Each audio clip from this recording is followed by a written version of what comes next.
जनाब गुलाम सरवर साहब, दीगर उलमाए कराम, बुजुर्गान मिल्लत, मेरे नौजवान साथियों, मेरे अजीज दोस्तों, बुजुर्गों,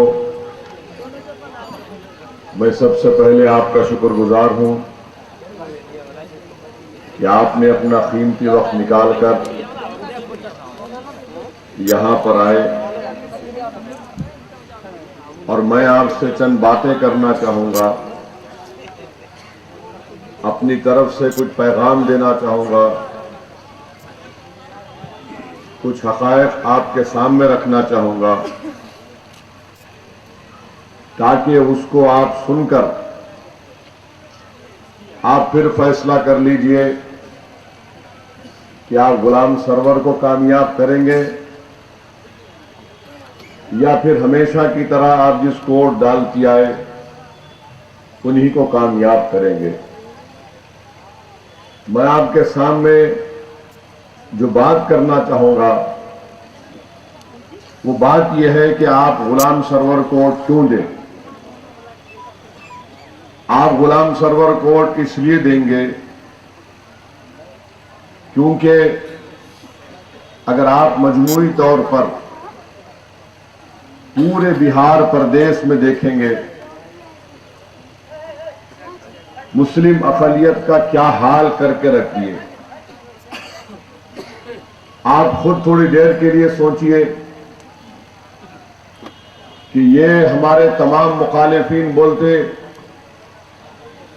एक तरफ बीजेपी मुझे बोलती कि ये हिंदुस्तान का दुश्मन है,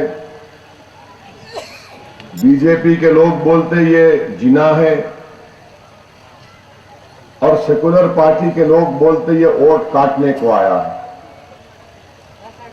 मैं थोड़ी देर के लिए इन तमाम बातों को मान लेता हूं। हिंदुस्तान का सबसे बुरा आदमी मैं हूं और ये तमाम के तमाम दूध के धुले हुए हैं। जब ये दूध के धुले हुए हैं तो मैं इनसे एक सवाल करना चाहता हूं कि बिहार प्रदेश में मुस्लिम अक़लियत की आबादी 17% है। 17% आपकी हमारी आबादी है बिहार प्रदेश में।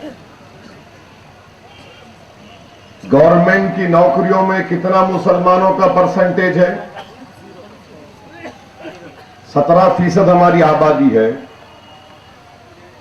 तो हुकूमत के मुलाजिमतों में, नौकरियों में, चपरासी की नौकरी या टेंडर की नौकरी, कितना मुसलमान है उसमें?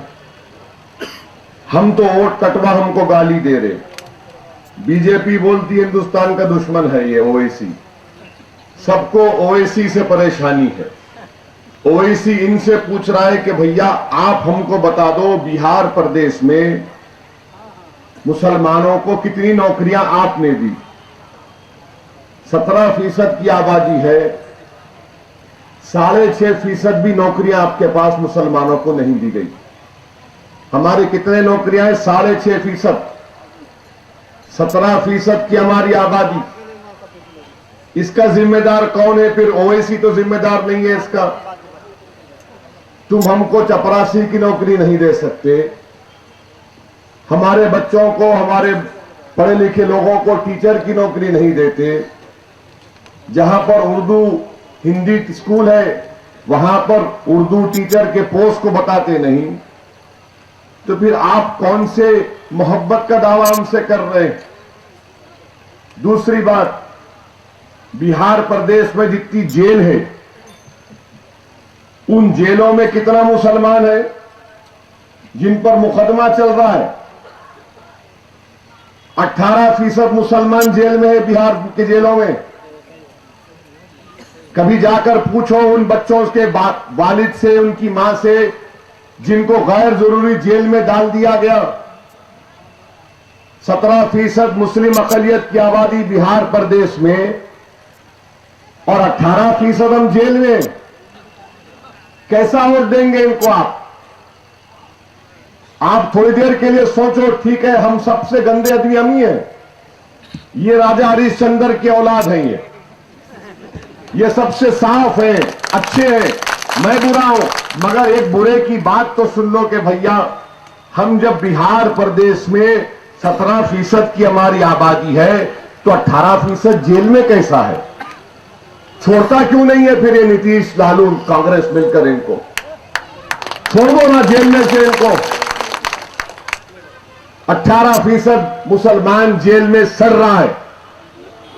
ये मेरा रिकॉर्ड नहीं है, दिल्ली का नेशनल क्राइम रिकॉर्ड्स ब्यूरो ने अखबार में लिखा, वरना ये मुझको बोलेंगे भड़काऊ भाषण दिया, ये तनाव पैदा किया और फिर मुझ पे 153 ये लगा देंगे। तीसरी बात यह है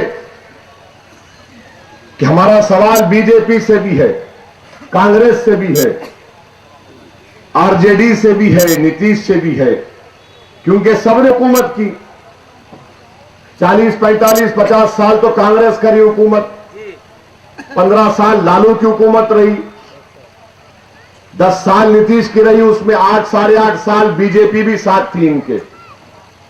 ये और बात है कि अब नीतीश 8 साल इनके साथ रहे बीजेपी के, तो उनको कम्युनल ओवैसी नजर आता, फिरका परस्त ओवैसी नजर आता, बीजेपी नजर नहीं आती थी। जब बीजेपी के साथ बैठकर चाय पीते थे, जब बीजेपी के साथ मिलकर प्यार मोहब्बत की बातें करते थे, जब ओवैसी कम्युनल सेकुलर की बात याद नहीं आई।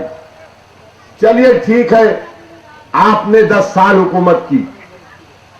हम इन तमाम लोगों से पूछना चाहते हैं कि ओवैसी ये सवाल कर रहा है कि गुलाम सरवर को क्यों वोट दें? पूरे पूर्णिया जिले में मुसलमानों का खवानगी का तनासुब क्या है? कितने पढ़े लिखे बच्चे हैं, कितने पढ़े लिखे मुसलमान हैं? ये मेरा नहीं, गवर्नमेंट का डेटा बोल रहा है, नीतीश जी का डेटा बोल रहा है कि खाली 25% मुसलमान पढ़ा लिखा है, खाली 25% पूरे पूर्णिया जिले में। क्या इतने लोग जो यहां पर बैठे हुए हैं, आप अपने सीने पे हाथ रखकर थोड़ी देर के लिए सोचो, जो मेरी मां और बहनें बैठकर मेरी आवाज उन तक पहुंच रही है, आप भी सोचो, क्या आप नहीं चाहते कि आपके मासूम बच्चे पढ़े लिखे काबिल बने? क्या आप नहीं चाहते?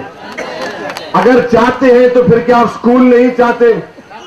तो फिर ये 15 साल, 10 साल नीतीश के, 15 साल लालू के, बरसों कांग्रेस के, और फिर यहां से जो आरजेडी के उम्मीदवार हैं 15 साल से एमएलए बने हैं, मैं उनको कह रहा हूं कि आपने यहां के मुसलमानों को तालीम के जेवर से आरास्ता करने के लिए क्या किया? फिर कैसा पूर्णिया में खाली 25% मुसलमान पढ़ा लिखा है? क्या किया उसने? 15 साल में क्या मच्छर मार रहे थे? कितना स्कूल खोला आपने? ये बात आपको सोचना है। दूसरी बात यह है कि गठबंधन के लोग बोलते विकास की बात करते हैं, ठीक है, मानते हैं, अच्छी बात है, विकास होना चाहिए, मगर यह कैसा विकास है कि पूर्णिया डिस्ट्रिक्ट में, बैसी में, ये नीतीश जी का डेटा कह रहा है कि पूरे जिले में करीब 60% घराने कर्जों में डूबे हुए। नीतीश जी का डेटा कह रहा है, मेरा नहीं है, ओवैसी का भड़काऊ भाषण नहीं है ये। नीतीश जी का डेटा कह रहा है कि पूरे पूर्णिया जिले के करीब 60% घराने कर्जों में डूबे हैं, जिसमें मुसलमान 60% घर कर्जों में। यह विकास है कि हम कर्जों में डूब जाए और हमारी नस्ल कर्जों में कर्ज अदा करते चली जाए और विकास की आप बात करते। इसीलिए आपको गुलाम सरवर को वोट देना है।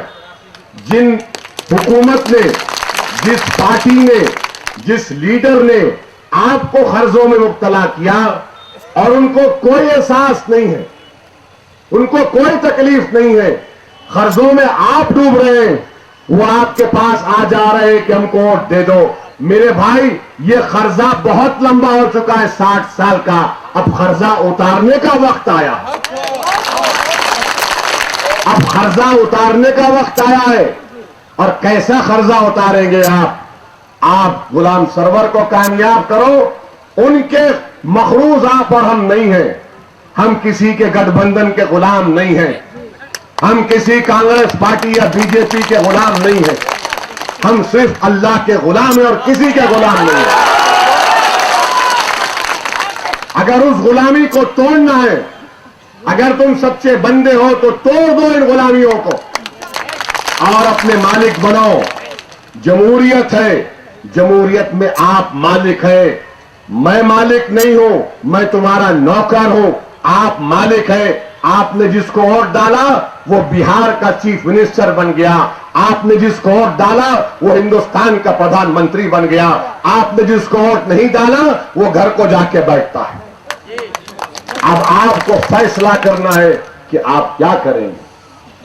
बहुत सी बातें होंगी, मगर मैं आपके सामने खोल खोल कर चंद बातें आपके सामने रख रहा हूं। पूर्णिया में कितने ट्यूबवेल हैं?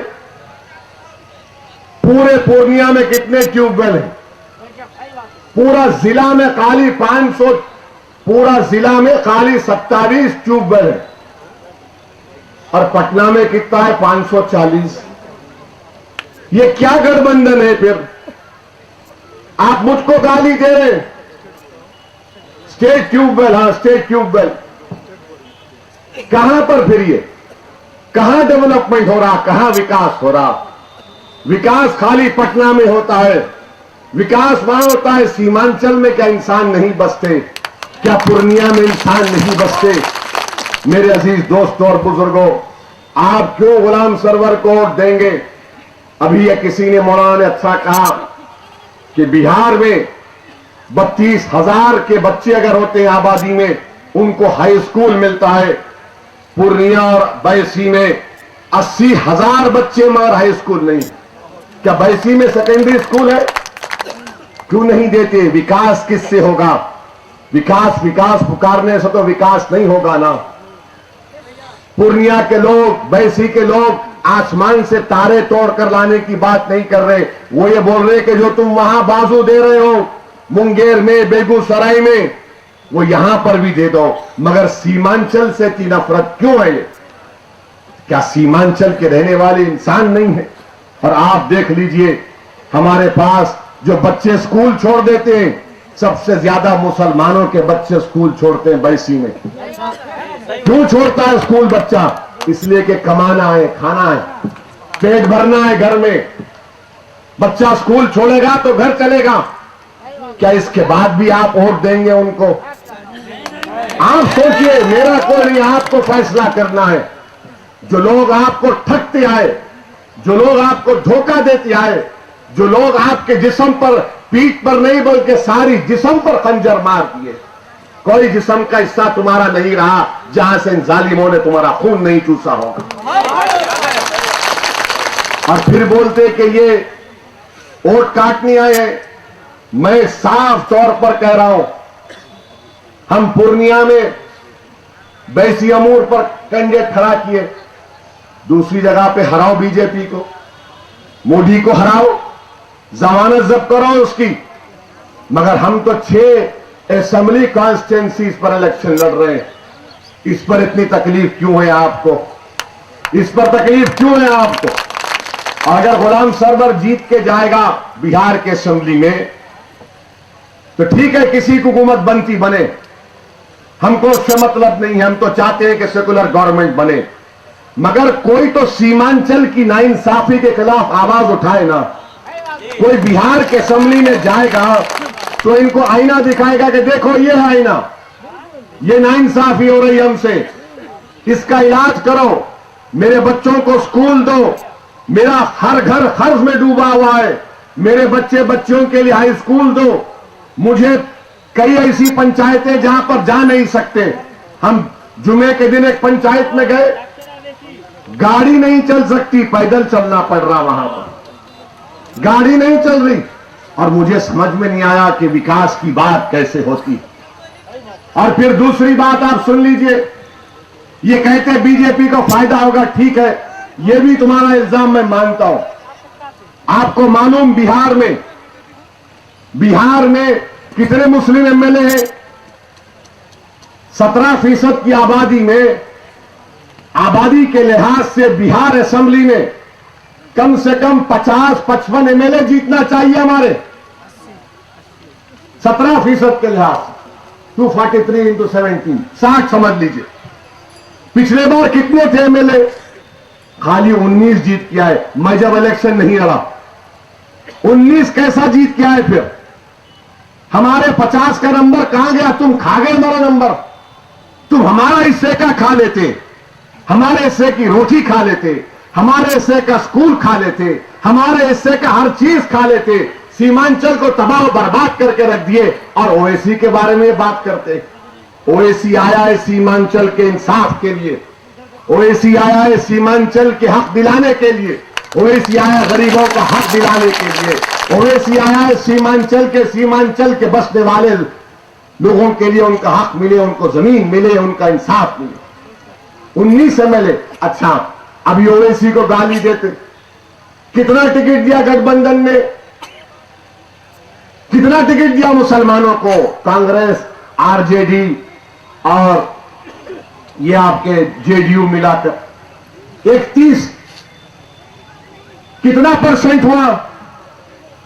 8%। तुम 17% है पूरे बिहार में। उस जगह पर क्या होगा फिर? बोलेंगे नहीं हम है ना, हम नुमाइंदगी करेंगे। अरे तुम हमारे लीडर बन के हमको तबाह कर दिए, तुम हमको तबाह कर दिए, हमको नुकसान पहुंचा दिए।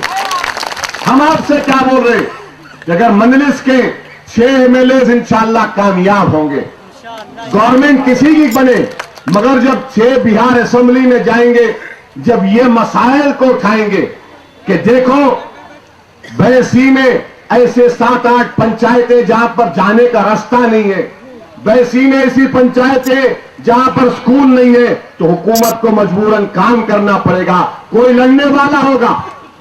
लोग बोलते हैं 1-2 जीत जाए तो क्या होगा? मेरे दोस्तों, मुर्दों की बस्ती में एक मर्द की आवाज काफी होती है। जिनका जमीर मर चुका है, जो आप सीमांचल की आवाम को इंसान नहीं समझते, जो सीमांचल की आवाम के समझते कि इलेक्शन आ जाओ और वोट इनसे ले लो और फिर 5 साल के बाद आना, फिर बोलना ओवैसी आया, डराना ओवैसी के नाम से। कब तक आप ये इस्तेसाल का शिकार होते रहेंगे? कब तक ये लोग आपको धोखा देते रहेंगे? मैं आपसे सीमांचल की 24 सीटों में 13 सीट पर बीजेपी कामयाब हुई। पिछले बार मैं जिताया। 24 में 13 बीजेपी कामयाब हुई, हम 6 खड़ा किए। मैं आपसे सिर्फ 6 सीट की मांग कर रहा हूं। मैं आसमान से सितारे तोड़कर लाने की आपसे बात नहीं कर रहा हूं। मैं आपसे क्या कह रहा हूं? मैं आपसे क्या कह रहा हूं कि उम्मीदवार गुलाम सरवर को हटा दीजिए, अख्तर ईमान को क़यादत को हटा दीजिए, मुझे हटा दीजिए, मगर जब 5 तारीख को आप पोलिंग बूथ को जाएंगे तो आपको ये सोचना पड़ेगा कि मैं सीमांचल के फायदे के लिए वोट डाल रहा हूं या सीमांचल के नुकसान के लिए वोट डाल रहा हूं। बरसों से इंसाफ नहीं हुआ सीमांचल से। सीमांचल के 11-12 साल के बच्चे हमने देखा। हैदराबाद में हमारे कॉन्स्टिट्यूंसी में सीमांचल, पूर्णिया या फिर किशनगंज या फिर दूसरे इलाके जात के 11-12 साल के बच्चे हैदराबाद में बैग सी रहे हैं, साड़ियों पर जरी का काम कर रहे हैं। बताओ, क्या वो बच्चों के बहते हुए आंसू तुम्हारे दिलों को नहीं छूते? कौन सा ऐसा बाप होगा, कौन सा ऐसी मां होगी जो अपने 11 और 12 साल के बच्चे को अपने कलेजे से दूर करके, कौन सा ऐसा बाप होगा उस उम्र में बच्चे को सीने से लगाना? वो बच्चा हैदराबाद के गली कूचों में बैग सी रहा है। और विकास की बात करते हैं लोग, खून के आंसू रोना पड़ता उनको। हम देखे हैदराबाद में, हमारे कॉन्स्टिट्यूंसी में हमने देखा, आंसू निकल जाते हैं, क्या कर सकते हैं। और उन बच्चों के आंखों में आंसू देखा हमने, उन बच्चों की तकलीफ को देखा, इसीलिए बिहार को आने का मतलब हुआ। क्या करेंगे वो बच्चे, क्या करेंगे? अगर नहीं आएंगे उन बच्चों को, बच्चे क्या कहेंगे? वो 11-12 साल के बच्चे, उनका बचपना तो खत्म हो जाएगा।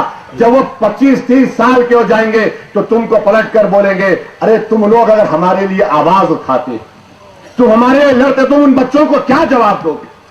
वो 11-12 साल की उम्र खेलने कूदने की होती है, स्कूल में पढ़ने की होती है, माँ बाप के करीब रहने की होती है कि एक माँ अपने बच्चे को कलेजे से लगाए, एक बाप उस बच्चे के सर पर हाथ फिराए कि बेटा तू मेरे बुढ़ापे का सहारा है। मगर बच्चा 11 साल की उम्र में अपने बाप और माँ का सहारा बन जा रहा, ज़ईफी में जिंदा रहेगा नहीं रहेगा कौन जानता।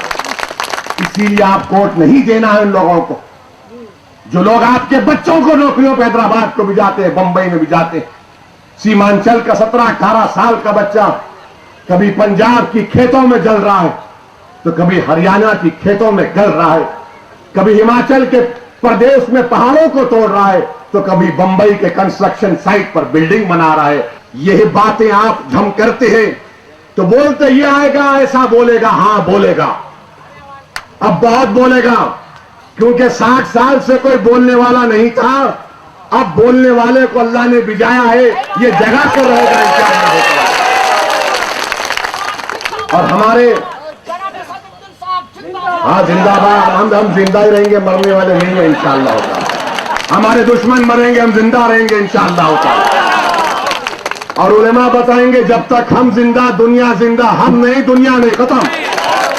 क्या मौलाना खैर, हम जिंदाबाद ही है और जिंदा रहेंगे इंशाअल्लाह होता।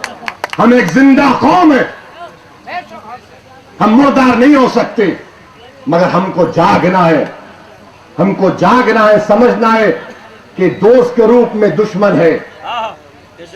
कोई सामने से मारता तो कोई पीछे से मारता, फर्क इतना है मेरे अजीज दोस्तों। हमारे प्रधानमंत्री, उनको अचानक बिहार से मोहब्बत पैदा हो गई, बोले इतना दूंगा इतना दूंगा। हमारा प्रधानमंत्री से एक ही बात पूछना है, मोदी जी हमको एक बात बता दो, तुम पूरा हिंदुस्तान में घूमता गया और पुकारता गया कि अच्छे दिन आएंगे अच्छे दिन आएंगे। मोदी ने कहा 15 लाख के गरीब के अकाउंट में आएगा। पूरा हिंदुस्तान का गरीब जिसको 1 लाख नहीं देखा होगा बोला 15 लाख, कितना उसमें जीरो होगा वो भी नहीं मालूम। पूरा गरीब बोला 15 लाख देगा मोदी। अरे 15 लाख देगा यार, दाल फूल को दाल, फूल को दाल। 15 लाख की बात किया। इलेक्शन के बाद गरीब हिंदुस्तान का पूछा कहां है 15 लाख, तो मोदी जी बोले फौरन बैंक को जाकर प्रधानमंत्री धन योजना में अकाउंट खोल दो अपना। गरीब दौड़ा, अरे अकाउंट खोला, अकाउंट खोला। अब गरीब देखता था बैंक को, अकाउंट को देखता था कितना पैसा आया। बैंक के मैनेजर के पास जाता, ए कहां आया 15 लाख। मैनेजर उसकी सूरत देख के बोलता जाए क्या 15 लाख बात करता है। मगर गरीब बोला हिंदुस्तान का नहीं, मोदी ने कहा ना 15 लाख आएगा, 15 लाख। बेचारा गरीब आस में बैठा था कि 15 लाख मोदी देगा, कि बाहर से पैसा लेकर आएगा मोदी, ब्लैक का पैसा। आपको मालूम कितना ब्लैक का पैसा आया हिंदुस्तान को? 3,777 करोड़ रुपए। और उसको अगर आप पूरे हिंदुस्तानियों में बांट देंगे, पूरों में बांट देंगे, पूरे पुलिस वाले, मिलिट्री, एयरफोर्स सब लोगों में बांट देंगे, कितना पैसा आएगा? एक के अकाउंट में खाली 18 रुपये आएंगे। यार 18 रुपये। और मोदी जी निकले थे सपनों के सौदागर बनकर। 15 लाख आएंगे, 15 लाख आएंगे, ना 6 दिन आए ना 15 लाख आए। अब 18 रुपये है। मुझे नहीं मालूम या मार्केट में मसूर की दाल की कीमत क्या है गुलाम सरवर?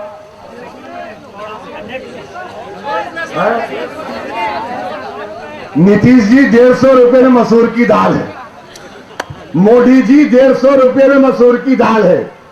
अब 18 रुपये में कितना मिलेगा? क्या मिलेगा, क्या खाएगा? और मुसलमान के पास तो माशाअल्लाह 6-6, 7-7 बच्चे हम लोग पैदा करते हैं। इतना पैदा करते मगर कम भी हुआ है। अभी सेंसस में मालूम हुआ गिरा है। थोड़ा गिरा। अब 58 रुपये में कितने बच्चों को खिलाएगा? इतना मुंह, 7-8 मुंह रहता है घर में, कितनों को खिलाएगा? बताओ मोदी जी, बताओ नीतीश जी, इतनी बड़ी कीमत कैसे हो गई? एक विकास और एक 15 लाख के दावे। मेरे अजीज दोस्तों, ये बात आपको समझना।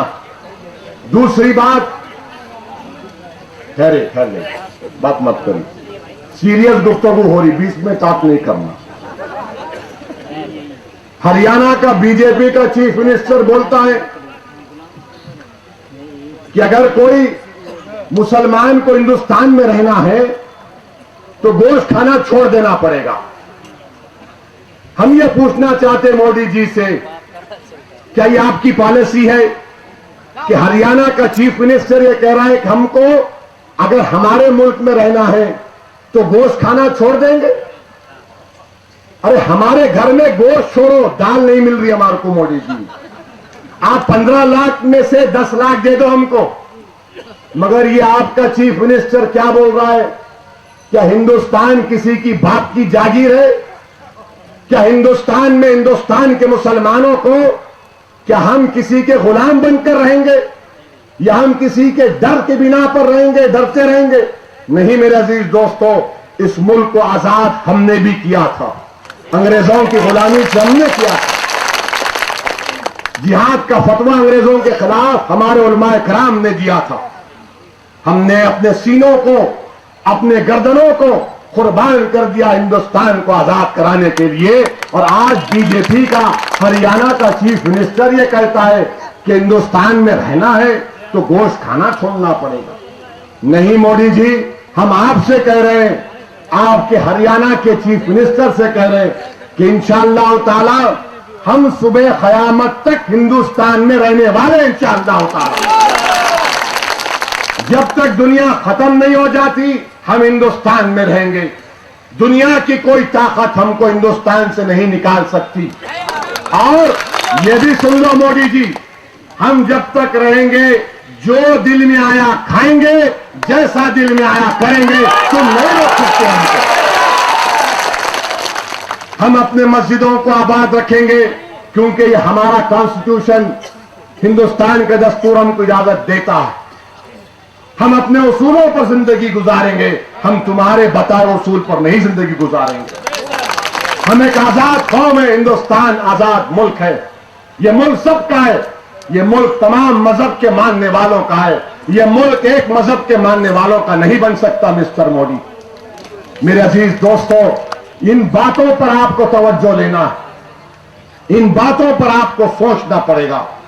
और आप देखते हैं कि हमको बोलते हैं कि ये ओवैसी आया क्या करता है। अच्छा ठीक है, मैं गठबंधन के लोगों से एक सवाल करना चाहता हूं, याकूब मेमन पर तुम्हारी क्या राय बताओ? याकूब मेमन के ऊपर तुम्हारी क्या राय है? हम तो बदनाम हो गए याकूब मेमन के ऊपर। हम यही बोले अगर उसको फांसी दिए तो राजीव गांधी के कातिलों को फांसी दो। हम यही बोले कि पंजाब का चीफ मिनिस्टर बेन सिंह के कातिलों को भी फांसी दो। दोनों को सुप्रीम कोर्ट ने फांसी की सजा दी।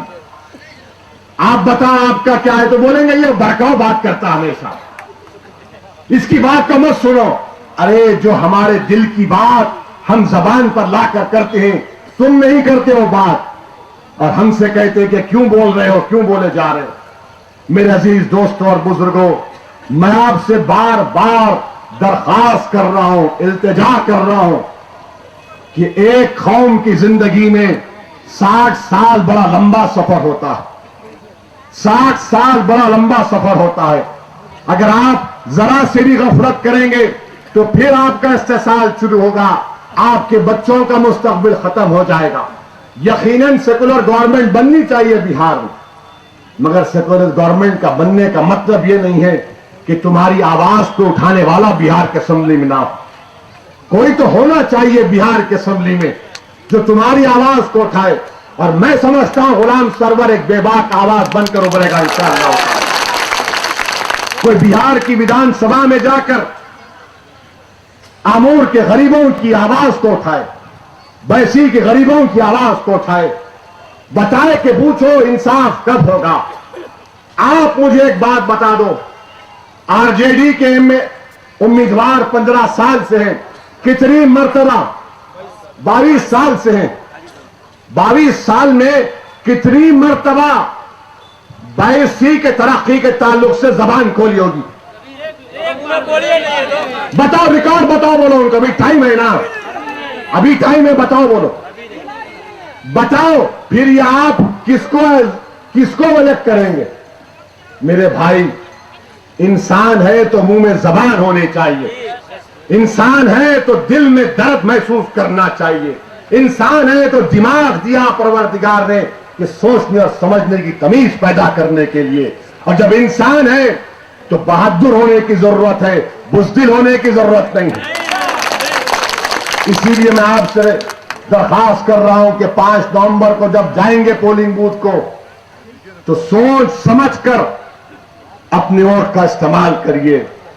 अगर आप अपनी पार्टी आपके पास आई है, मैं आपसे वादा कर रहा हूं कि सीमांचल को मैं बार बार आऊंगा इंशाअल्लाह ताला। जब तक मैं जिंदा रहा सीमांचल को आता रहूंगा।